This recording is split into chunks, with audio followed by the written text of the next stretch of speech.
আসন্ন জাতীয় নির্বাচন সুষ্ঠু ও নির্বিঘ্ন করতে 1 লাখ সেনা সদস্য মোতায়েন করা হয়েছে বলে জানিয়েছেন সেনা সদর।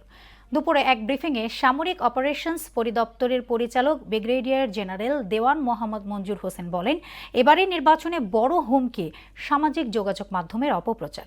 এদিকে বরগুনায় এক অনুষ্ঠানে অবাধ ও সুষ্ঠু নির্বাচন আয়োজনের প্রতিশ্রুতির কথা জানান নৌবাহিনী প্রধান admiral M Nazmul Hasan. Suraiya Munir report. In aid to civil পাওয়ারের আওতায় নিয়োজিত সেনাবাহিনীর কার্যক্রম পরিদর্শন ও জাতীয় নির্বাচন উপলক্ষে সমন্বয় সভায় যোগ দেন বাহিনীর প্রধান জেনারেল ওয়াকারুজ্জামান। সেখানে প্রাতিষ্ঠানিক সমন্বয় এবং সামগ্রিক নিরাপত্তা ব্যবস্থাপনা নিয়ে আলোচনা হয়। পরে সংবাদ সম্মেলনে সেনা সদরের সামরিক অপারেশনস পরিদপ্তরের পরিচালক ব্রিগেডিয়ার জেনারেল দেওয়ান মোহাম্মদ মঞ্জুর হোসেন জানান, এবারের নির্বাচনে 1 লাখ সেনা সদস্য মোতায়েন করা হয়েছে। ভোটারদের নিরাপদে কেন্দ্রের যাতায়াত ও আস্থা ফিরিয়ে আনতেই বাড়তি নিরাপত্তা।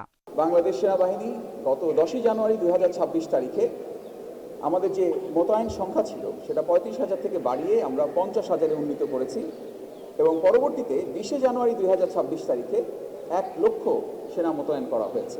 গেল 14 দিনে জুলাই অভ্যুত্থানে হারিয়ে যাওয়া 1.5 শতাধিক অস্ত্র উদ্ধার করা হয়েছে উল্লেখ করে নির্বাচন ঘিরে অপতথ্য প্রতিরোধে গণমাধ্যমের সহযোগিতা চান মঞ্জুর হোসেন। যে কোনো একটা মিথ্যা বা অপতথ্যের প্রচারের আগেই আপনারা যদি বস্তুনিষ্ঠ এবং তথ্য নির্ভর একটা সংবাদ যদি আপনারা প্রকাশ করেন, ইলেকট্রনিক এবং যেটা মেইন স্ট্রিম মিডিয়া যেটা, সেখানে যদি এটা নিয়ে আসা যায় তাহলে এটা অনেকটাই রোধ করা সম্ভব হবে।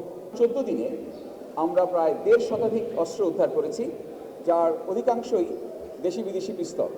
এদিকে বরগুনা এক অনুষ্ঠানে নৌবাহিনীর প্রধান অ্যাডমিরাল এম নাজমুল হাসান বলেন, অবাধ ও সুষ্ঠু নির্বাচন উপহার দিতে তার বাহিনী প্রস্তুত। একটি সুষ্ঠু, অবাধ এবং নিরপেক্ষ নির্বাচন অনুষ্ঠানের লক্ষ্যে আমাদেরকে আগামী কয়েকদিন পরিশ্রম করে যেতে হবে, নিষ্ঠার সাথে, আন্তরিকতার সাথে, দেশপ্রেমের সাথে। ভোটের 2 দিন আগে পরে বাহিনীর সদস্যদের সতর্ক থাকার নির্দেশ দেন নৌপ্রধান। বাংলাদেশ নৌবাহিনীর মোতায়েনকৃত প্রতিটি সদস্য তাদের দায়িত্ব সুচারুরূপে পালন করতে সক্ষম হবে ইনশাআল্লাহ।